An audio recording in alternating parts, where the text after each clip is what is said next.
천국 비유를 마태복음 13장에서 보고 있는데, 이 천국은 독특하죠. 천국을 말씀하시면서 이 세상에 좋은 씨를 뿌리는 하나님도 계시지만 좋지 않은 씨를 뿌리는 원수 마귀도 있다. 하나님과 마귀가 공존하는 세상을 예수님은 천국이다 이렇게 말씀하시고, 또 뿌려놓은 곡식도 자라지만 원수 마귀가 뿌려놓은 가라지도 자라고 있는 것이 천국이다 이렇게 설명을 하셨습니다. 한 지붕 두 가족 형태이죠.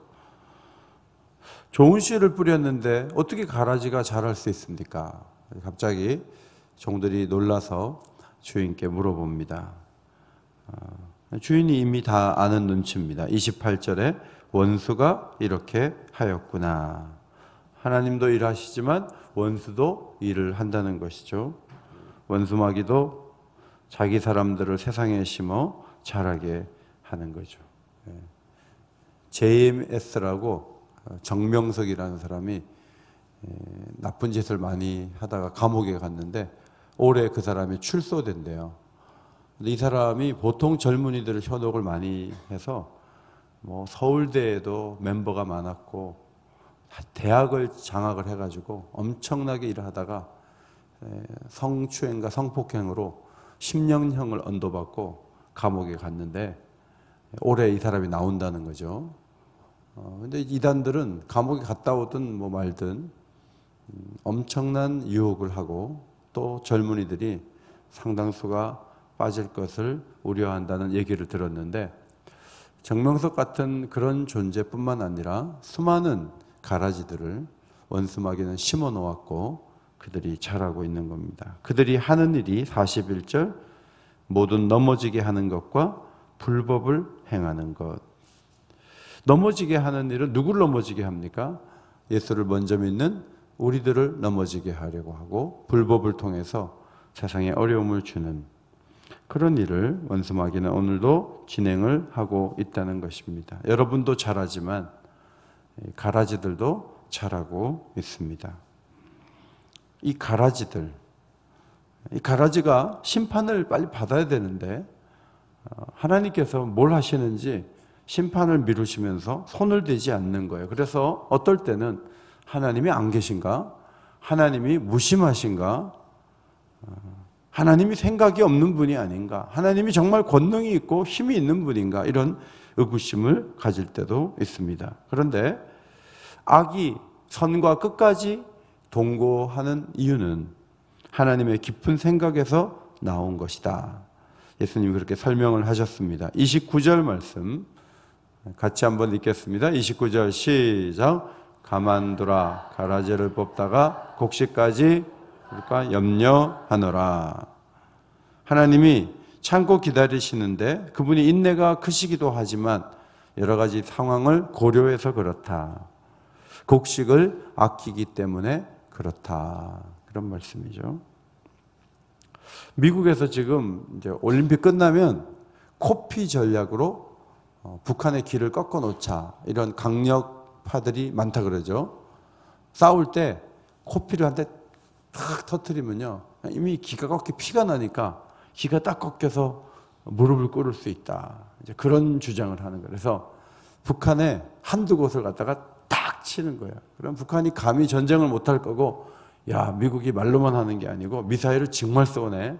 전쟁을 했다가는 망할 수도 있으니까 아유 어떻게 할 수가 없다. 우리가 핵을 포기하자.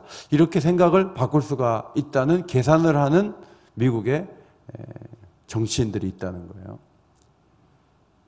근데 한편에서는 코피가 터지면 가만히 있는 거는 이성이 작동을 할 때고, 북한은 이성이 작동이 안 할 때가 많은데 남한을 향해서 대포를 겨냥한 게 10,000개가 넘는데 두 발씩만 쏴도 남한에 20,000발이 떨어지는데 그래가지고 되겠느냐. 그러면 남한에 많은 사람들이 죽는다. 하면 안 된다. 이렇게 이제 강력하게 주장하는 사람들이 또 있잖아요. 근데 트럼프는 한번 코피를 터뜨려야 된다. 이제 그런 입장인 것 같아요. 근데 하나님은 트럼프하고 달리 코피 전략으로 가지 않고 끝까지 가보자, 이제 그런 전략으로 나가신다는 것이죠. 요압이 이스라엘의 군대 장관이었는데 자기 마음대로 행하고 막 보복을 일삼고 해서 나라가 어려워지는데도 내 동생을 죽인 장군을 가만둘 수 없다. 우리나라로 말하면 북한에서 국방부 장관이 왔는데 칼로 찔러갖고 죽여갖고 두 나라 사이에 전쟁이 일어날 것 같은 그런 분위기를 만든 사람이 요압 장군이고, 요압 장군이 굉장히 문제가 많은 걸 보게 됩니다. 그런데 다윗이 그를 제압을 하고 다윗 왕국을 더 견고하게 해야 되는데 다윗이 죽을 때까지도요 요압을 손을 안 대요. 그리고 솔로몬에게 요압이 편안하게 죽지 못하게 해라, 이런 유언을 남기고 죽어서 나중에 솔로몬에 의해서 요압이 심판을 받게 되는 거죠. 그런데 다윗이 왜 끝까지 요압을 손대지 않았을까? 그것은 나라가 어려움을 겪을 수 있다, 이제 그 생각을 하는 거죠. 가룟 유다도 여러분 예수님이 모르겠습니까? 뭐 그때 가서 살짝 변한 게 아니고 가룟 유다가 예수님 팔만한 여러 가지 여지들은 1년 차에도 발견되고 2년 차에도 발견돼요. 그러면 예수님께서 가룟 유다 손을 딱 보시면서 배신자는 이 꼴을 당하게 될 것이다, 이렇게 해서 막 병도 주시고 비참하게 죽게 만들어가지고 다른 제자들이 벌벌 떨게 만들면 아마 3번이나 부인도 못했을 거예요. 그런데 예수님께서 그런 전략을 쓰지 않는 것은 주님이 공포의 대상이 되기 싫은 거예요. 가룟 유다가 지가 스스로 목숨을 끊을지언정 주님이 목매달아 죽이지 않는 거예요. 그렇게 한다면 제자들이 얼마나 무섭겠어요? 공포스럽잖아요. 주님은 그렇게 하지 않으셨어요. 여러분, 많은 부부가 정이 없고 살 이유도 없고, 근데 단지 사는 이유가 애들 때문에 산다, 이런 부부들이 있습니다. 어떤 부부는 애들이 어떻게 되든 말든 난 도저히 못 산다, 못 참는다, 그래서 갈라서는 사람들도 있는데 애들이 상처 입으면 안 된다, 이 마음 가지고 끝까지 사는 부부들도 적지 않아요. 하나님은요, 연약한 자들이 어떻게 볼까? 상처를 입고 낙심하면 안 된다, 실족시키면 안 된다, 그 입장이 굉장히 강하신 분이라는 거죠. 유대의 가라지는 독보리로 알려진 지자니아라는 식물입니다. 이 지자니아의 특징이 뭐냐면 다 자라기 전까지는 밀과 거의 구분이 안 된다는 거예요. 거의 똑같아. 우리나라도 피를 이렇게 보면요, 이만큼씩 더 커 있거든요. 그런데 들어가가지고 그걸 뽑을 때는 곡식을 다칠 수가 있고, 유대에서는 아예 구분 자체가 안 되는 거예요. 마지막 때가 되면 아, 이게 가라지였구나 하지, 중간에는 밀하고 똑같이 생겼으니까. 그러니까 농부에게 두 가지 갈등이 있는 거예요. 하나는 잡초를 제거할 것인가 하는 갈등이고, 또 하나는 좋은 밀을 끝까지 보호할 것인가. 당장 잡초를 제거할 것인가, 좋은 밀을 끝까지 보호할 것인가. 이 선택이 기로에 농부가 서 있는데, 하나님은 좋은 밀을 끝까지 보호하자는 쪽이라는 거죠. 곡식과 가라지가 같이 자라고 나중에는 분명히 드러나기 때문에 세상 끝날 추수의 날에 곡식은 곡간으로, 가라지는 불태우는 것, 그런 일들을 하시겠다는 것입니다. 여러분, 하나님이 심판을 빨리 하지 않고 오래 시간을 끄신 것에 대해서 여러분이나 저나 답답하다, 빨리 해버리지, 뽑아버리지, 양분을 왜 다 가져가게 하느냐, 손을 대야지. 하나님이 그렇게 안 하시잖아요. 근데 그렇게 안 하시기 때문에 우리도 혜택을 보는 게 있어요.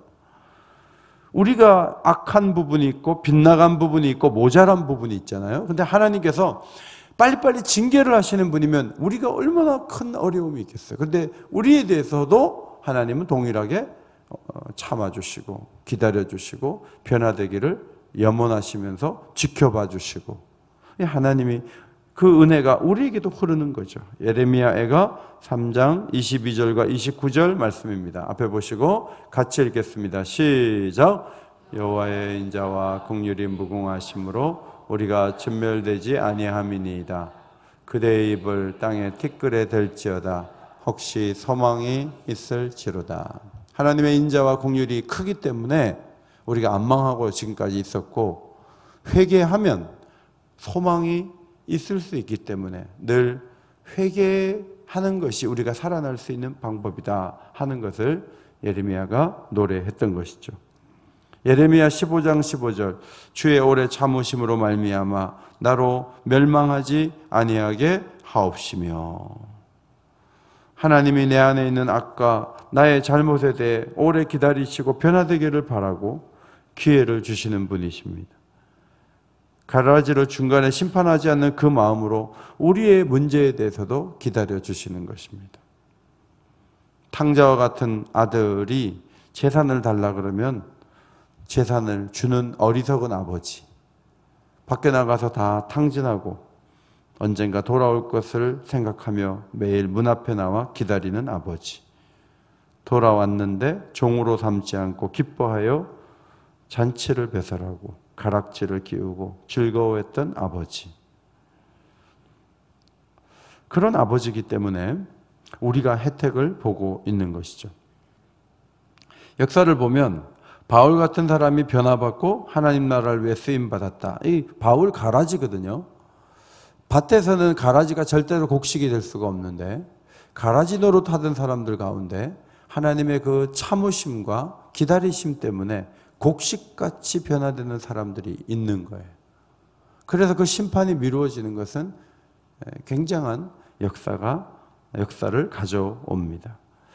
디모데전서 2장 4절, 하나님은 모든 사람이 구원을 받으며 진리를 아는데 이르기를 원하시느니라. 저 사람은 가라지야 이렇게 말할 수 없어요. 그 사람도 구원받을 수 있기 때문에 가봐야 알아요. 끝까지 가봐야 가라지인지 아닌지 아는 거죠. 그래서 우리도 이러한 하나님의 성품을 본받아서 속단하고 빨리 정죄하고 심판하는 자세를 버려야 됩니다. 골로새서 3장 13절, 누가 누구에게 불만이 있거든 서로 용납하여 피차 용서하되 주께서 너희를 용서하신 것 같이 너희도 그리하고. 로마서 14장 10절, 내가 어찌하여 내 형제를 비판하느냐 어찌하여 내 형제를 업신여기느냐 우리가 다 하나님의 심판대 앞에 서리라. 제가 이 불신자 모임이 유일하게 탁구장인데 탁구장에 가서 이렇게 보면 좀 감정적으로 문제가 있는 분들이 있어요. 이렇게 어릴 때 상처가 있는 거겠죠. 그래서 다른 사람에게 상처 주고 말을 함부로 하고 이런 분들이 계세요. 제가 목사인 거 알면서도 제가 들으면 굉장히 기분 나쁜 얘기를 툭툭 던지는 그런 분도 있어요. 저는 참죠. 왜냐면 전도해야 되니까 잘 참는데 이제 그 툭툭 던지는 분에 대해서 너무 화가 나가지고 가만히 두지 않겠다. 속이 이제 부글부글 끓는 분들이 있는 거예요. 근데 그 강도가 너무 세가지고 그냥 뭐 다 그렇지 뭐 그래가지고 그래. 저는 이제 속으로 그러는데 탁구장 안 나오는 거예요. 이제 탁구 안 친다는 거예요. 안 나와요. 몇 분이 안 나오는데 제가 이렇게 보니까 그 사람들이 다 교회 다니는 사람들이에요. 안 믿는 사람들은요, 봐줘요. 그런데 교회 다니는 사람들인데 그 꼴 못 보겠다는 거예요. 그리고 안 나와버려. 밥도 먹이고 잘 지냈는데 그래서 안 나온 몇 분을 보니까 전부 교회 다니는 사람들이에요. 제가 속상한 거예요. 왜냐하면 제가 그분들을 좀 전도하고 하는데 같이 기도의 동역자들이고요. 그분들이 있으면 제가 훨씬 좋잖아요. 그런데 안 나와요. 그래서 제가 좀 속상해요. 야, 교회를 나가는데 더 비판적이구나. 더 무섭구나. 뭐 내가 그런 얘기 들으면서까지 내가 거기에 나가냐고. 안 나간다. 여러분, 좀 벨이 꼴려도 반상에 참석하시기 바랍니다. 우리끼리만 모여서 천국 가면 돼요?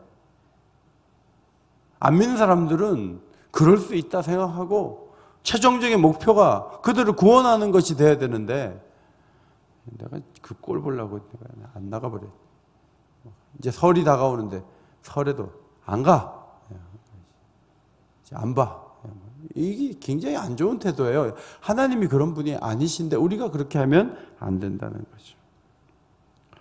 빌레몬서 1장 18절 그가 만일 내게 불의를 하였거나 내게 빚진 것이 있으면 그것을 내 앞으로 계산하라.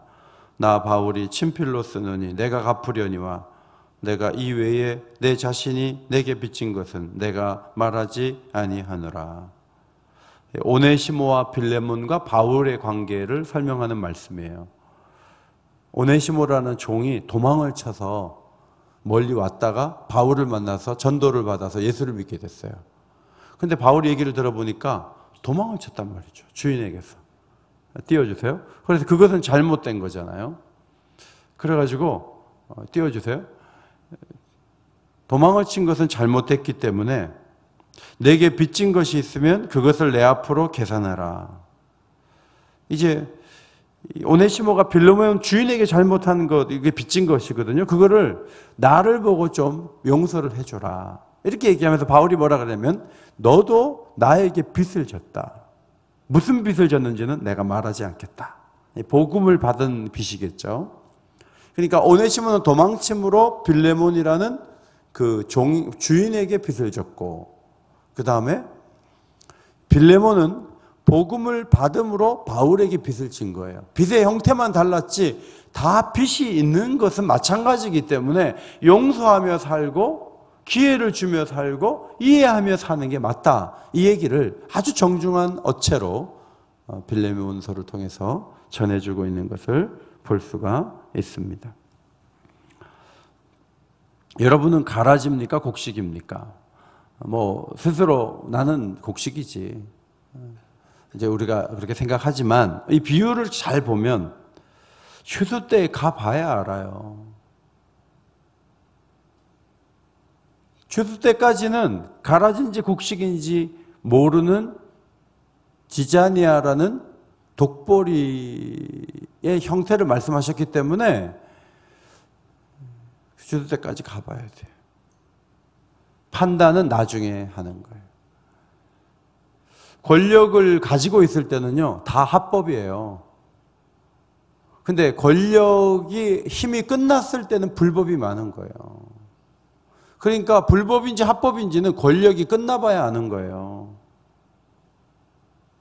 지금 국정원 돈 쓴 거 가지고 막 거론하니까 어느 대통령이 자유로워요? 특활비를 갖다가 막 썼는데, 그러면 그게 불법이라고 하면 불법인 거예요. 나중에 가봐야 한다니까요. 지금 정권도 지금 하고 있는 많은 일들에 대해서 정권이 끝나봐야지 합법인지 불법인지 아는 거예요. 그러니까 나중에 가면 갈아질 수 있다는 가능성을 안고 사는 것이 불편하지만요, 끝까지 가봐야 한다. 나 스스로에 대해서도. 이런 스위치가 하나 있어요. 내가 하나님 분명한 자녀라는 확신을 갖는 스위치가 하나 있는 반면 또 하나는 심판 때 가봐야 알아요. 그래야 경중이 하나님 앞에서 구분될 것이고 곡식인지 가라지인지 구분이 될 거예요. 이번에 선거를 이렇게 마치고 제가 교인들이 좀 걱정이 되더라고요. 얼마나 속상할까. 그것도 막 한두 표 차로 안 되신 분도 있고. 근데 우리 교인들이 불평하기보다는 내가 기도에도 더 나가고 좀 더 열심히 해야 되겠구나. 이제 그렇게 마음 자세를 고치신 분들이 참 많아요. 이번에 보니까. 그래서 많이 세우지는 못했어도 참 어떤 전환이 되는 귀한 선거였다. 이제 그런 생각도 들기도 합니다. 여러분, 자신이 무게를 달아보면 하나님이 원하시는 무게만큼 안 나가는 것을 알고 내가 더 열심히 해야 되겠다는 것은 굉장히 좋은 태도예요. 나를 몰라봐? 괘씸한. 이렇게 나가면요, 이게 가라지 태도가 밖에 안 되는 거예요. 알곡들은 그렇게 생각하지 않는 거예요. 알곡들은 내가 더 열심히 해야 되겠다. 내가 주 뜻대로 더 살아야 되겠다. 이제 이게 귀한 거죠. 베드로전서 4장 7절 말씀 함께 읽겠습니다. 시작. 만물의 마지막이 가까웠으니 그러므로 너희는 정신을 차리고 근신하여 기도하라. 여기 정신을 차리고라는 단어와 근신하다라는 헬라어 단어는요, 둘 다 술 취하지 않는다는 뜻이에요. 만물이 마지막에 가까웠으니까 취하면 안 돼요. 어디에 중독되면 안 된다고요. 오로지 에너지를 기도하는데 집중해야 된다. 그래야 이 마지막 때를 살아갈 수 있는 힘을 얻을 수 있다. 어쩌면 이 4장 7절을 기록할 때 노아를 생각했는지도 몰라요. 노아가 방주를 멋지게 잘 짓고 심판을 피했는데 마지막 죽을 때는 취하다가 죽었다니까요. 어느 단계까지는 열심히 살았는데 뭔가 취해 있는 거예요. 그래서 처음에 그 모습과 달려갔을 때 그 모습을 다 버려버리고 하나님 뜻대로 잘 못 사는 거예요. 그렇게 될 가능성이 있어요. 어떤 목사님은 은퇴할 때까지만 잘했어요. 그 목사님 은퇴하신 다음에는 기도도 안 해요. 성경도 안 봐요. 믿음이 식어져 갖고 목사님이 돼 갖고 염려와 걱정이 얼마나 많은지 몰라요. 입에서 막 나오는 게 전부 염려예요. 아무리 목회자라고 해도 기도 안 하면 원수 마귀가 그 마음에 무슨 일을 하겠냐고요. 여러분 끝까지 기도하시기를 바랍니다. 기도 제목이 그거예요. 하나님, 제가 90 넘게까지 살고 싶어요. 그런데 90 넘게까지 사는 그날까지 제가 새벽 기도 갈 수 있는 힘을 얻기를 원합니다. 제 건강 지켜 주옵소서. 그렇게 기도해야 돼요. 아이고 이제 뭐 애들도 많이 컸네. 얘네 중등부 애들 컸으니까 얘네들이 기도해야지. 난 은퇴야. 난 안 해. 그럼 건강도 가져가시죠. 하나님께서 원하시는 일을 끝까지 가지고 가려고 한 태도가 필요해요. 그 다음에 로마서 12장에 보면 사랑하는 자들아 너희가 친히 원수를 갚지 말고 하나님의 진노하심에 맡기라. 너희가 친히 원수를 갚지 말고. 여러분 길에서 제일 나쁜 게 뭐냐면 보복운전하는 거죠. 길에서 심판하려고 하는 거. 어떤 사람은요 안 가.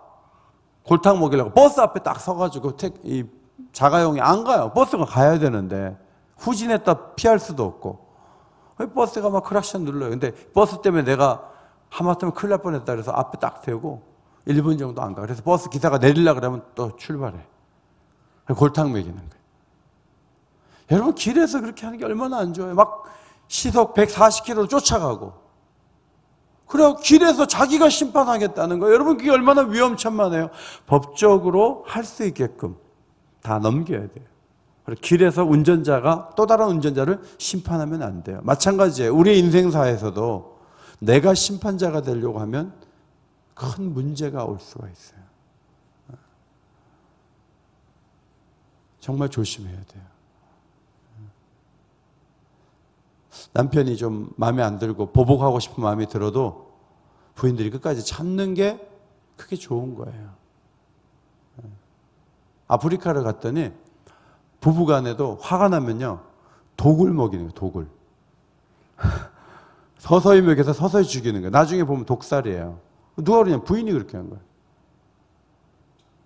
이게 아름답냐고요. 그게 좋으냐고요. 여러분 원수 갚는 것을 하나님께 맡기시기를 바랍니다.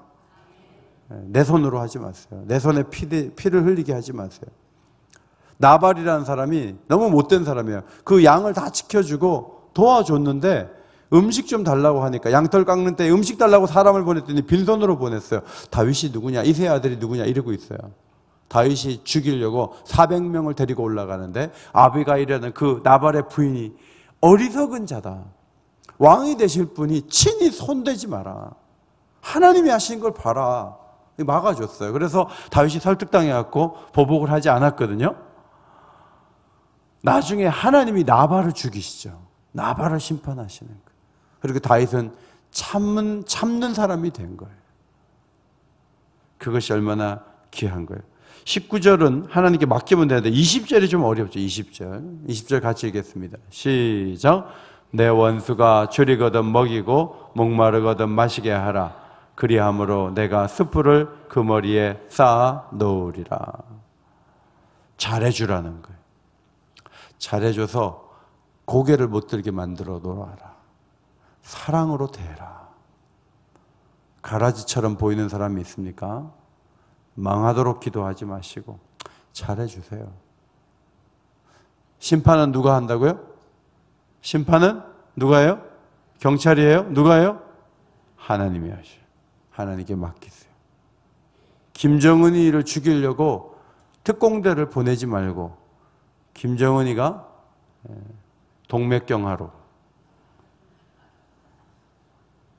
뇌질환으로 이렇게 할 수 있는 분은 누구세요? 하나님이시죠. 특공대 보내면 몇 명은 죽어요. 특공대 보내지 말고 하나님께 맡기는 거죠. 소련을 강하게 무너뜨린 게 아니고 고르바초프가 등장하면서 소련 스스로가 바뀌는 거예요. 그게 좋은 거예요. 안 그러면 핵전쟁을 해야 되니까. 하나님의 이 방법이 지혜로운 것이고 더 좋은 것이다. 이것을 알고 끝날까지 악과 함께 가야 되는 어려움이 있는 천국이지만 그러나 끝까지 달려갈 수 있는 주의 백성들이 되시기를 주님의 이름으로 축원합니다.